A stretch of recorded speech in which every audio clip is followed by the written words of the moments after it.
তালাবকে নিয়ে একজন মৌলবি বেরিয়েছে, দেখবেন পোল্ট্রি মুরগি সাইজের, বাপ বেটা দুটোই হচ্ছে জোকা, বুঝতে পারছেন? ওর বাপও ডাব চুরি করতো, ও বেটাও ডাব চুরি করে, আর এখন মানুষের ইমান চুরি করে।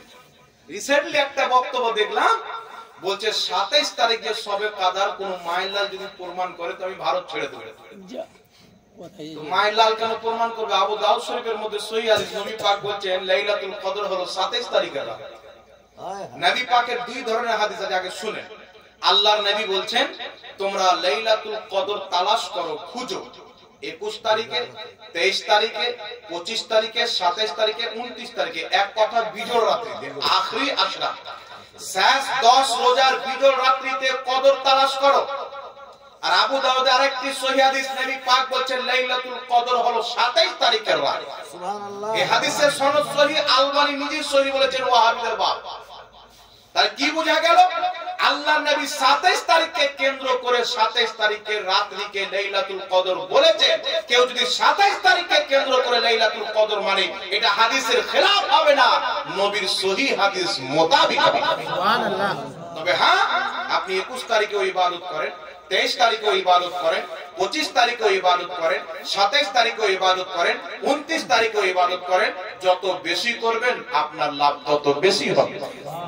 কথা বুঝতে পারছেন?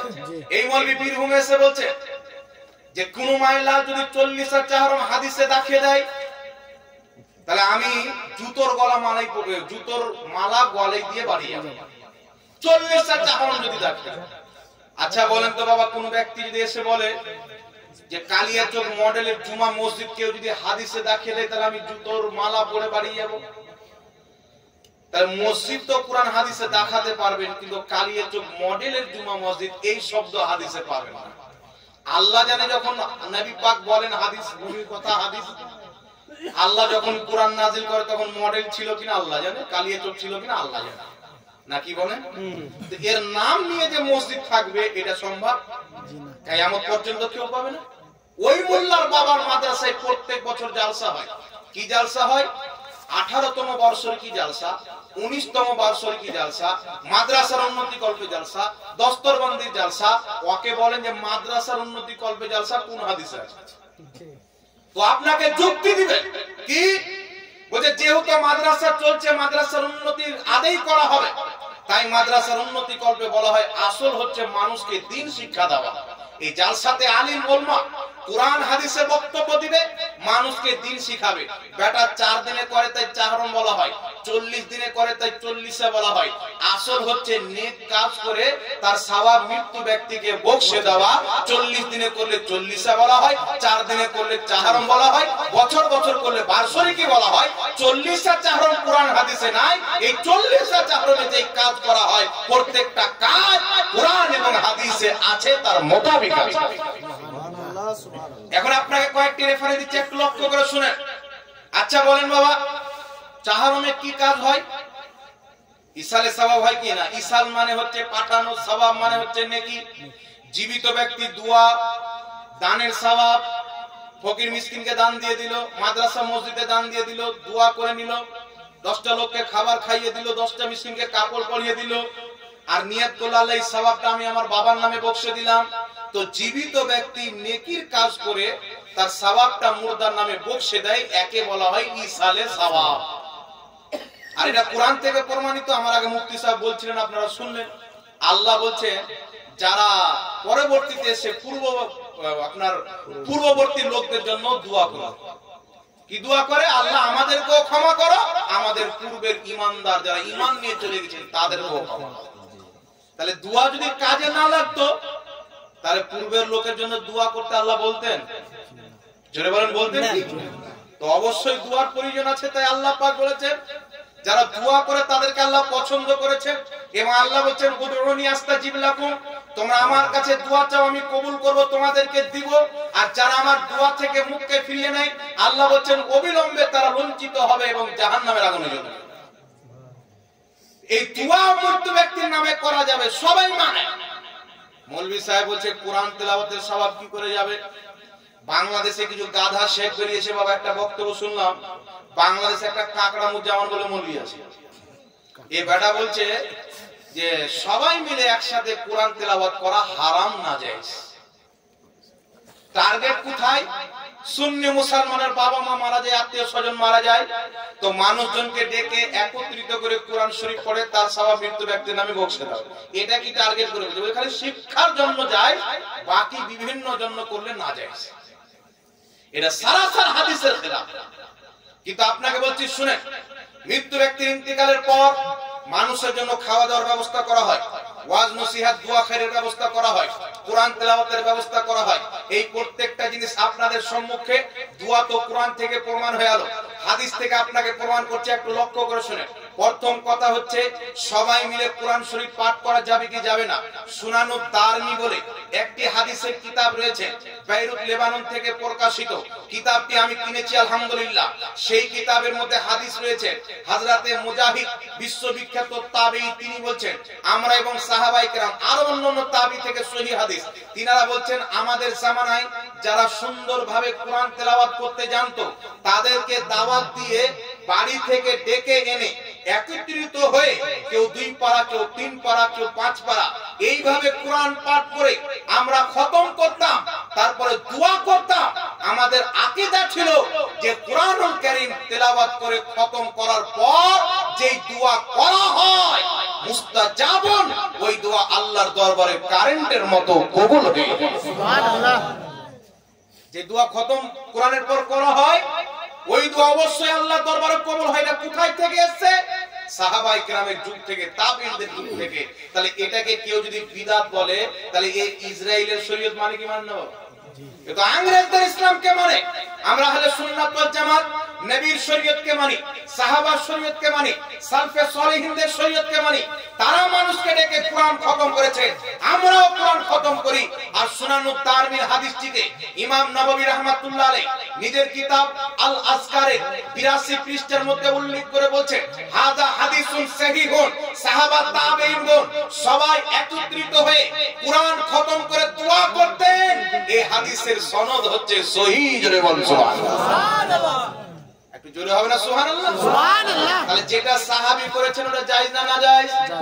যেটা তাবেঈন করেছেন জায়েজ না না জায়েজ? একজন দুইজন নয়, অসংখ্য সাহাবা মিলে করেছেন। এখন আপনাকে বলছি শুনে, কিছু লামাযহাবী লোক রয়েছে, আগে এরা নিজেকে বলতো শাফি, শাইফি বলতো, শাইফি। তো শাইফি থাকলে তো আমাদের কোনো সমস্যা ছিল না, কিন্তু এরা এখন আর শাইফি নাই, এরা এখন হয়েছে লামাযহাবী। মানে আমেরিকা ইংরেজের ফান্ডিং পেয়েছে তো শাফি মাযহাবকেও তালাক দিয়ে দিল। এরা এখন বাদর মৌলবীদের মাযহাব মানে, যেগুলো ইউটিউব গুগলে শয়তানের মতন ঘুমটা পড়ে ঘুরে ওঠে। জি, মাথায় ঘুমটা পড়ে না? জি, সহিহ বুখারীর মধ্যে হাদিস একটু শুনেন।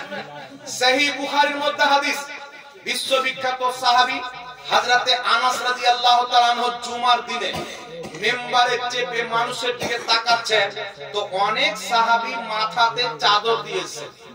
শুনছেন তো আপনারা? এই আমার দিকে লক্ষ্য করেন, আপনারা কথা বলেন, আমার দিকে লক্ষ্য করেন। সহিহ বুখারীর মধ্যে হাদিস, হযরতে আনাস তাকাচ্ছেন, তো সাহাবায়ে কেরাম জুমার দিনে মাথাতে চাদর দিয়েছেন, মানে টুপি, আর টুপির উপরে এই রকম ঘুমটা। দেখেছেন না কিছু মৌলবি ইউটিউবে? জি জি। এই মৌলবির দাড়িটি যদি না থাকতো তো আমাদের যুবকরা মনে করতো খতরনাক মহিলা। জি, হাজারিবাগের মতন দাড়ি আছে তো তাই একটা পুরুষ পুরুষ মনে হয়। মাথায় ঘুমটা দিয়ে আসে, ঘুমটা আসলো কোথায় থেকে? কোন ওয়াহাবি নাই মায়ের দুধ পান করেনি, একটা হাদিস থেকে দেখাবে রাসূল মাথায় ঘুমটা দিত কন্টিনিউ, সাহাবা কন্টিনিউ ঘুমটা দিত। এটা আসলো কোথায় থেকে?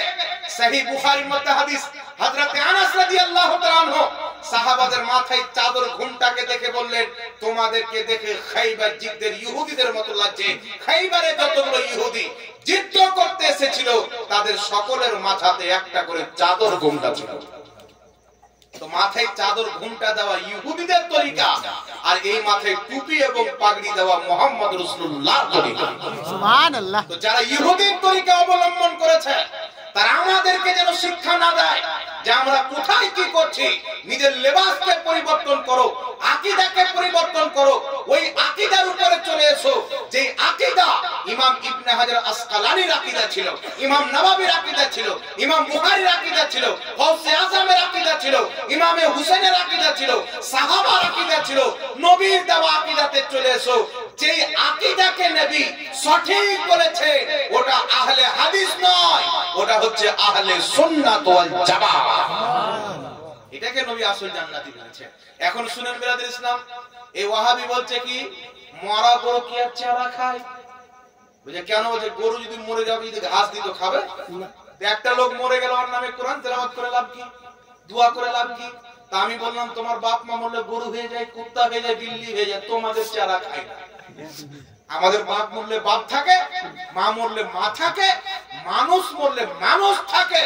আমরা দোয়া করলেও তারা পায়, কোরআন তেলাওয়াত করলেও তারা পায়, মানুষকে খাওয়া দাওয়া করে যে নেকি হয় ওই নেকিটাও তারা পায়। এখন পায় কি করে?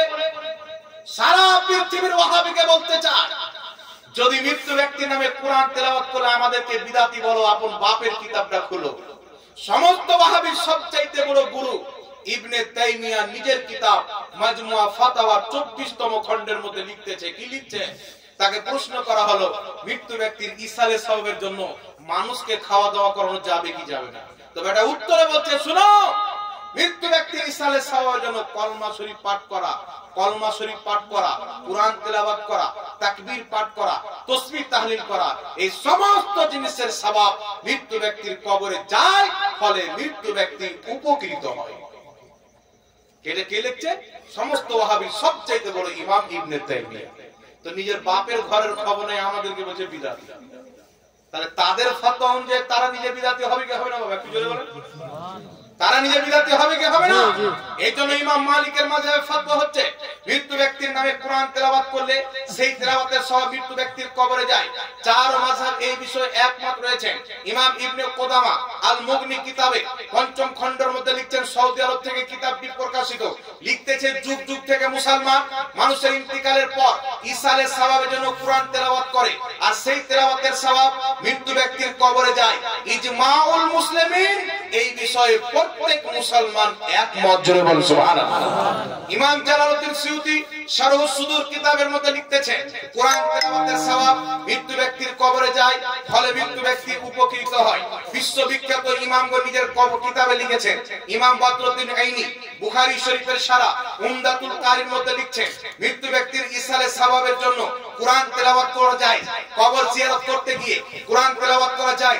ইমাম মালিক রাহমাতুল্লাহ আলাইহি বলছেন, তিনার বক্তব্যকে ইমাম ইবনুল হাজ আল মাদখাল কিতাবের মধ্যে লিখছেন, ইমাম মালিক বলছেন কবর জিয়ারত করতে গিয়ে সেই মৃত্যু ব্যক্তির ইসালে সওয়াবের জন্য কোরআন পাকের আয়াতগুলি পাঠ করা শুধু জায়েজ নয়, বরং সওয়াবের কাজ। জোরে বলুন সুবহানাল্লাহ। আর এটা শুধু তাদের পর্যন্ত সীমাবদ্ধ নয়। আহলে হাদিস মাযহাবীদের ফতোয়ার কিতাব ফাতাওয়া নাসিরিয়ার মধ্যে লেখা আছে, কোরআন তেলাওয়াতের সওয়াব মৃত্যু ব্যক্তির কবরে যায়, আর খাওয়া দাওয়ার সওয়াব তো যায়। আবু দাউদ শরীফের মধ্যে সহিহ হাদিস, বিশ্ববিখ্যাত সাহাবী সাদ বিন আবাদা আমার নবীর দরবারে এসেছেন, ইয়া রাসূলুল্লাহ, আমার মা ইন্তিকাল করেছেন, আমি চাই আমার মায়ের নামে কিছু দান করব। হুজুর কি দান করলে ভালো হবে? নবী বলছেন পানি দান করো। হযরতে সাদ বিন আবাদা পানির কূপ দান করলেন, কুয়া। তারপরে বললেন হাদিহি লি উম্মে সাদ, এই কুয়াটি হচ্ছে সাদের মায়ের জন্য, পানি পান করবে মানুষ, সওয়াব যাবে তিনার মায়ের কবরে। তো কি বুঝা গেল? পানি পান করার সওয়াব মৃত্যু ব্যক্তির কবরে যায়। আরেকটি হাদিস শুনেলেন, কিতাবটির নাম হিলিয়াতুল আউলিয়া, ৯৫০ বছর পূর্বে লেখা কিতাব। সেই কিতাবের মধ্যে হাদিসটি লিপিবদ্ধ। ইমাম জালালউদ্দিন সিউতি আল হাবিলিল ফাতাওয়ার মধ্যে হাদিসটিকে লিপিবদ্ধ করে সহিহ বলেছেন। বিশ্ববিখ্যাত ইমাম ইবনে রজব হাম্বলি তাফসীর ইবনে রজবের মধ্যে হাদিসটি উল্লেখ করেছেন। তিনার আরেকটি কিতাব আহওয়ালুল কুবুর কিতাবের মধ্যে হাদিসটিকে উল্লেখ করেছেন। বিশ্ববিখ্যাত তাবেঈ হযরতে তাউস রাহমাতুল্লাহ আলাইহি বলেন, আমরা এবং সাহাবায়ে কেরামের জামানাতে ইন্নাল মাউতা ইফতানুনা ফি কুবুরিহিম সাবআ ফাকানু ইস্তাহিবুনা আইয়াতামা আনহু তিলকাল আইয়াম। তিনি বলেন আমাদের জামানায়, সাহাবীর জামানায় যদি কোনো ব্যক্তি মারা যেত, আমাদের ধারণা ছিল সেই ব্যক্তি নিজের কবরে 7 দিন পর্যন্ত কঠিন অবস্থায় থাকে, ফিতনাতে থাকে। তাই আমরা মৃত্যু ব্যক্তির রুহে মাগফিরাতের জন্য, তার ইসালে সওয়াবের জন্য 7 দিন পর্যন্ত মানুষকে খাওয়া দাওয়া করাতাম। সুবহানাল্লাহ। কি করাতাম? খাওয়া দাওয়া করাতাম। এই জন্য মুহাদ্দিসিনে কিরাম একমত, প্রত্যেক নেকির সওয়াব, প্রত্যেক নেক কাজের সওয়াব মৃত্যু ব্যক্তির কবরে যায়। কিভাবে যায়? সিহাই সিত্তার মধ্যে হাদিস, তাফসিরে রুহুল বয়ানের মধ্যে সহিহ হাদিস, আল্লাহর নবী বলছেন, যখন কোন জীবিত ব্যক্তি মৃত্যু ব্যক্তি নামে সওয়াবকে বকশায়, সওয়াব পাঠায়, আল্লাহর নবী বলছেন জিবরিল আমিন জান্নাতি প্লেটে করে সওয়াব নিয়ে মুর্দার কবরে হাজির হয়। কে নিয়ে যায়? সমস্ত ফেরেশতার সর্দার জিবরিল আলাইহিস সালাম জান্নাতি প্লেটে করে কোরআন তেলাওয়াতের সওয়াব, মানুষকে খাওয়া দাওয়া করানোর সওয়াব, দান সাদকার সওয়াব, দুয়ার সওয়াব, দুরুদ ও সালামের সওয়াব, হাদিস শরীফ পাঠ করা সওয়াব, এই সমস্ত সওয়াব জান্নাতি প্লেটে করে মুর্দার কবরে গিয়ে বলে, হে অমুক, তোমার বাপ, তোমার ভাই, তোমার ছেলে, তোমার গ্রামবাসী, তোমার আত্মীয় স্বজন তোমার নামে এতটুকু সওয়াব পাঠিয়েছে, তুমি কবুল করে নাও। সেই মৃত্যু ব্যক্তি এমন খুশি হয় যেমন জীবিত ব্যক্তিকে দামি তোহফা দিলে খুশি হয়, আমার আপনার পাঠানো নেকি পেয়ে মুর্দা কবরে খুশি হয়। আর একটু জোরে হবে না সুবহানাল্লাহ? তো মর গয়া মারদুদ না ফাতিহা না দুরুদ। ওয়াহাবি মরে যাচ্ছে বলে কোনো কাজে লাগবে না, ও তো মুসলমান নয় বাবা, কাজে লাগবে না। আপনাদের এই মডেলের একটা লোক এসে বলছে, হুজুর আমি আবু জেহেলের নামে 10,000 মসজিদে দান করলাম, তাহলে বলেন তো আবু জেহেলের কবরে সওয়াব যাবে? জি না। এই জোরে বলেন, যাবে? জি না। কোন ব্যক্তি যদি বলে আমি ইয়াজিদের নামে দান করলাম, লাভ আছে? আবু লাহাবের নামে দান করলাম, লাভ আছে? আর কেউ যদি বলে আমি এই 10 টাকা আবু বকর সিদ্দিকের নামে দান করলাম, নেকি চলে যাবে? কেউ যদি বলে আমি হযরতে আলীর নামে দান করলাম, নেকি চলে গেল। কেউ যদি বলে গওস পাকের নামে দান করলাম, দান আল্লাহর জন্য, সওয়াবটাও তিনার জন্য, চলে যাবে। তো আবু জেহেলের নামে গেল না, আবু লাহাবের নামে শরীয়ত বলছে যাবে না, উতবা সাইবার নামে শরীয়ত বলছে যাবে না, আবু বকর সিদ্দিকের নামে শরীয়ত বলছে যাবে, ওমর ফারুকের নামে শরীয়ত বলছে যাবে, মাওলা আলীর নামে শরীয়ত বলছে যাবে। তো বুঝা কি গেল, যারা আবু জেহেল উতবা সাইবার মতো বেঈমান হবে তাদের ইসালে সওয়াব নাই, করে কোনো লাভ হবে না। যারা সাহাবায়ে কেরামের মতো মুসলমান হবে তাদের ইসালে সওয়াব করলে উপকার আছে। সুবহানাল্লাহ। আমরা আবু জেহেলের মাননে वाला না সাহাবার মাননে वाला? সাহাবার মাননে। আমরা আবু বকর সিদ্দিকের গোলাম, জোরে বলেন না সুবহানাল্লাহ। এইজন্য আমাদের বাবা কাজে লাগে। এইজন্য কোন মারদুদ কোন মোবাইলে এসে কি বলে এ বাদ দেন, এ বাটাকে আবার 500 টাকা দেন তো 40 করে যাবে, 4 করে যাবে, মানে টাকা দিলে জায়েজ হয়ে যায়। আর নিজের গাধা পাবলিককে নিয়ে বোকা বানাবে, এগুলো করে কোনো লাভ নাই, এগুলো করে কোনো লাভ নাই। হুজুর কি করব, যে আমার মাদ্রাসায় দিয়ে দেন। একটা মৌলভী, ওয়াহাবি মৌলভী বলছে কি জানেন, বলছে মানুষ মারা যাওয়ার পর তার নামে মানুষকে খাওয়া দাওয়া করানো হারাম। আর মাদ্রাসায় একটা লোক চলে গেছে, হুজুর আমার বাপ তো মারা গেছে, আমি কি করব, মানুষকে খাওয়া দাওয়া করানো তো আপনি হারাম বলেছেন, বলছে আমার মাদ্রাসায় দিয়ে দাও, তাহলে মৌলভীরা খেয়ে নেবে। তো লোকটা বলছে, হুজুর মানুষকে খাওয়া দাওয়া করানো হারাম, তো আপনার মাদ্রাসায় কি কুত্তা বিল্লি পড়াশোনা করে নাকি বলেন? ওর মাদ্রাসা তো ভাই মানুষই খাবে, হ্যাঁ? তো আর কথা অনুযায়ী তো ওর মাদ্রাসায় মানুষ নেই, কুত্তা বিল্লি পড়াশোনা। তো এরা হচ্ছে গাধা, কথা বুঝতে হচ্ছে না? ওদের তালমি গুস্তাখে রাসূল ও কুত্তা বিল্লি চাইতেও খারাপ। আল্লাহ হেদায়েত দান করুক, সকলে বলুন আল্লাহুম্মা। এইজন্য আপনাকে বলতে চাই বাবা, এরা মানুষকে গুমরাহ করার জন্য সোশ্যাল মিডিয়াকে বানিয়েছে হাতিয়ার। এদের এই মিডিয়াকে ধ্যান না দিয়ে আল্লাহ পাক এই সরজমিনের উপরে বড় বড় আলিমে দ্বীনকে পাঠিয়েছেন। তাদের থেকে মাসলা আখাজ করবেন, তাদের থেকে দ্বীনকে শিখবেন, ঈমানও বেঁচে যাবে, আমলও বেঁচে যাবে। একবার দুরূদ শরীফ পাঠ করুন, আল্লাহুম্মা